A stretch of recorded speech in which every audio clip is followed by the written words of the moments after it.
Hey guys, I'm Chris Norwood on a journey to hear every song ever! And today I want to give a little bit of an update on Green Day. I'm wearing a green shirt because Green Day. Does that make sense? So I was just randomly clicking on my Google news articles and I came across this, the track of my years about Billie Joe Armstrong on Spin magazine. So let's just see what this says. This is going to be my first time reaction seeing this. Hopefully it's not just a bunch of gibberish, courtesy of Warner Records. So maybe this is a legit article and not just spam. Let's see. The more I listened to Billie Joe Armstrong's cover album, No Fun Mondays, one of the best albums of 2020, the more it dawned on me that Billie Joe, despite the P-rock trappings, is really a power pop guy, and his choice of tracks to cover really underscores where his heart is. When I spoke to Billie Joe, he confirmed my instinct about pop and punk being more closely aligned than many might think. This is true. Punk is pop music. Billie Joe is living proof of that theorem, illustrated perfectly as he walked me through the album's tune stack. It also makes sense that an album catalyzed by a pandemic should kick off with I Think We're Alone Now. Duh. The song, written by Richie Cordell and an uncredited Bo Gentry, was a huge hit for Tommy James and the Shondells in 1967, if you're wondering. The song's narrative is truly cinematic. It's a record you can, in a sense, see. It charted again 10 years later for Berkeley's own power poppers, the Rubinos, who are still at it more than 50 years. Again, 10 years after that for the shopping mall promoted ingenue Tiffany. Billie Joe's version showed up during the early days of the pandemic. The pandemic wasn't politicized yet, he says. When I covered I Think We're Alone Now, it seemed there was an all-in-this-together attitude. I recorded it to make our fans happy because the Green Day 2020 tour was being postponed. This is a long article. We're just going to read this whole thing, guys, if you guys got time or, whatever. While I Think We're Alone Now is something of a pop standard, the next track isn't well known. It's War Stories from Belfast band Starjets, whose original charted in the UK in 79. That's 1979. Like Billie Joe and Green Day, Starjets were a little bit punk, a little bit pop, and would go on to share bills with both the Bay City Rollers and Stiff Little Fingers. I did not know that. Billie Joe admits, I'm a power pop nerd. I think to dig around for more obscure bands. I like to dig around for more obscure bands. Starjets put out some killer singles, and their War Stories feels influenced by The Clash. Great song. I agree. It was actually kind of about comic book war heroes as well. That's my little insight there. The Bangles' 1986 hit, it's a year younger than me, Manic Monday, written by Prince, serves as the album's title track. Not really. It's not called No Fun Mondays. Billie Joe confirms Manic Monday is the reason I started No Fun Mondays.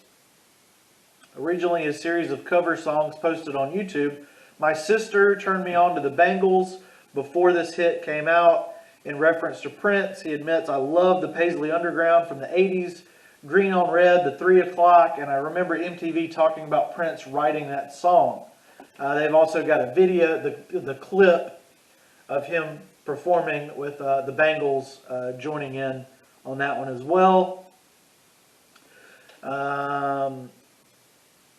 The track on No Fun Mondays that initially grabbed this writer's attention is Corpus Christi.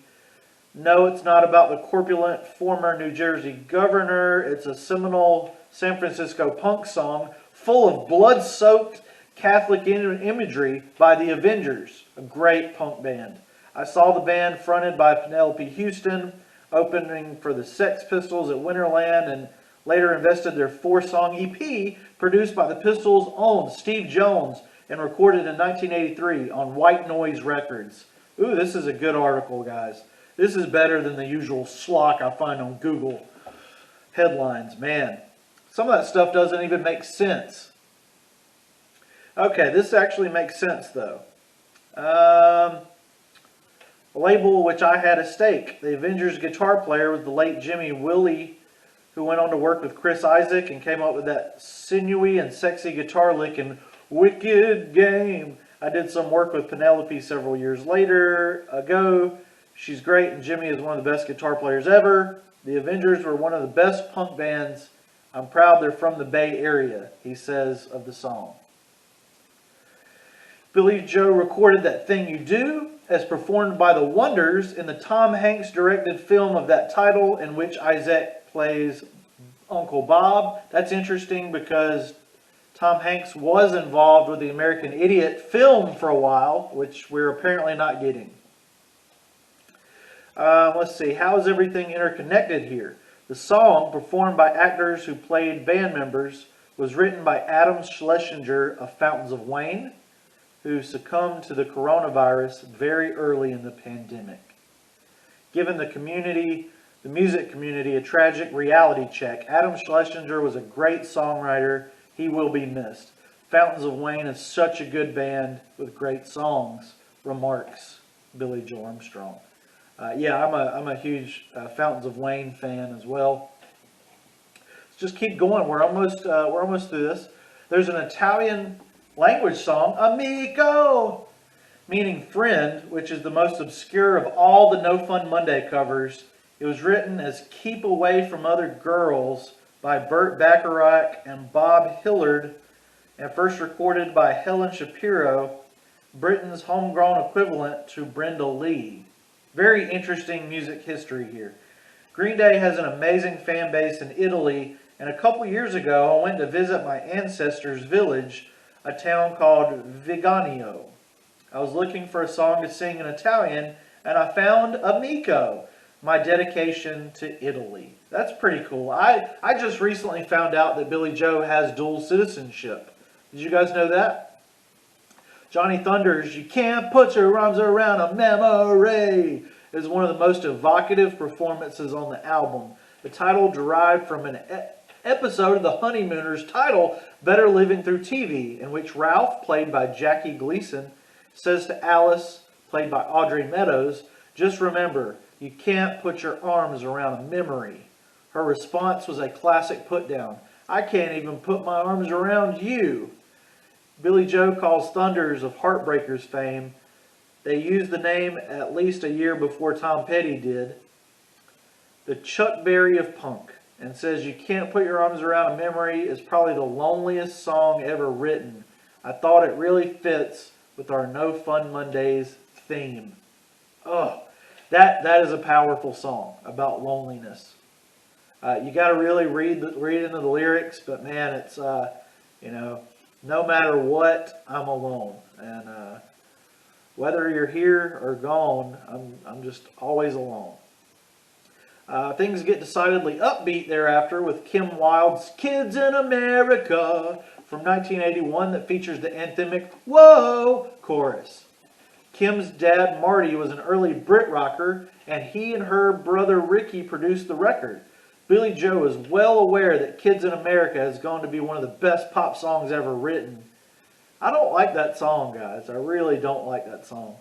The lyrics fit perfectly with the melody. That chorus is huge. Ricky Wilde was also a glam rocker from the 70s who put out some great singles. Stiff Baders, the Ohio-born punk rocker, fronted the Dead Boys and the Lords of the New Church, put out some records on Bump label under his own name between tenures with the two bands. Billy Joe caught wind of Not That Way Anymore when his friend, punk zine publisher, roadie, drummer Aaron Comet Bus put the track and the B-side Circumstantial Evidence on a compilation tape more than 25 years ago. I've just recently started getting into the zines from Pinhead Gunpowder and Aaron Comet Bus. Really cool stuff. If you're a Green Day nerd. This is a lot of information. This is really fun for us Green Day nerds. He recalls the first time he ever heard Stiv with his performing Open Your Eyes with Lords of the New Church on MTV's 120 Minutes. Now, I have downloaded some songs by Lords of the New Church, but it was not anything on here. That's Rock and Roll was Sean Cassidy's follow-up to Da Do Ron Ron in 1977, and even as a 5-year-old, Billy Joe was aware of it. My sisters listened to Sean, and we used to bop around to That's Rock and Roll. Such a great single. Give Me Some Truth, one of my least favorites on No Fun Mondays, finds Billy Joe admitting, I didn't know that John Lydon actually wrote that song until much later. Whoa. The version he knew was Generation X's. Remember Richie Cordell and Bo Gentry, the guy who wrote I Think We're Alone Now? They wrote Money Money, which Gen X's lead singer Billy Idol scored a big hit with after he left the band. Try Keeping Up. Now, this is something we heard about No Fun Mondays. It's sort of covers of covers of covers. And so that kind of makes sense now. I thought the song really fit really well considering the crazy year and the bleep crazy election that we had this year. Between cable news and social media, unrelenting bleep being thrown in our faces every single day, it was nearly impossible to shut off. Give Me Some Truth couldn't be more true for the times that we live in. Ooh, the next one is one of my favorites. The whole wide world, I call the whole wide world just to find her. Produced by Nick Lowe, made Mojo's list of best punk songs of all time. Billy Joe suggests it's a song for dreamers. Recalling the first time I ever heard the song was when we opened for Die Toten in Germany and they played it live. I guess it had an impact on me. Ooh, I gotta remember that band. Okay guys, I'm back. I had to make some Green Day notes so I can remember to look up that band. And now we're going to keep on rolling in this spin article. Die Totenhausen in Germany, they played it live. Okay, Police on My Back is indelibly identified with The Clash as its key component of the band's Sandinista album, but was written by Eddie Grant of Electric Avenue fame for The Equals, one of Britain's first interracial bands. That's interesting. I recorded it after the George Floyd murder, Billy Joe says, but I didn't put it out. I thought it would have been tone deaf to put out the song at the time. A white guy singing about police on my back would have been bad taste at the moment, so I held out for later. That was one of the times in No Fun Mondays where he skipped a week or skipped a few weeks, just out of respect for all the crap that was going on. The album's last track is A New England, a Billy Bragg song that starts off with the line, I was 21 years when I wrote this song. I'm 22 now, but I won't be for long.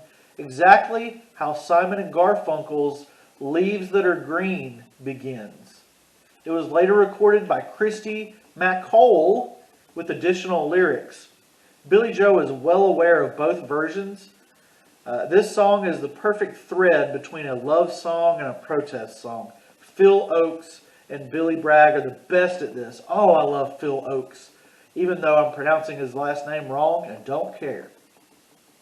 Love his protest music. And Billy Bragg are the best of his. I made sure to tag Christy McCall because her version is iconic. How did he tag? Oh, I guess he just mentioned her here. I don't remember her. She might be in the credits. Let's take a look. Take her alone now. Doesn't seem to be anyone around. I think we're alone now. Beating of our heart is the only sound. Children behave. That's what they say when we're together.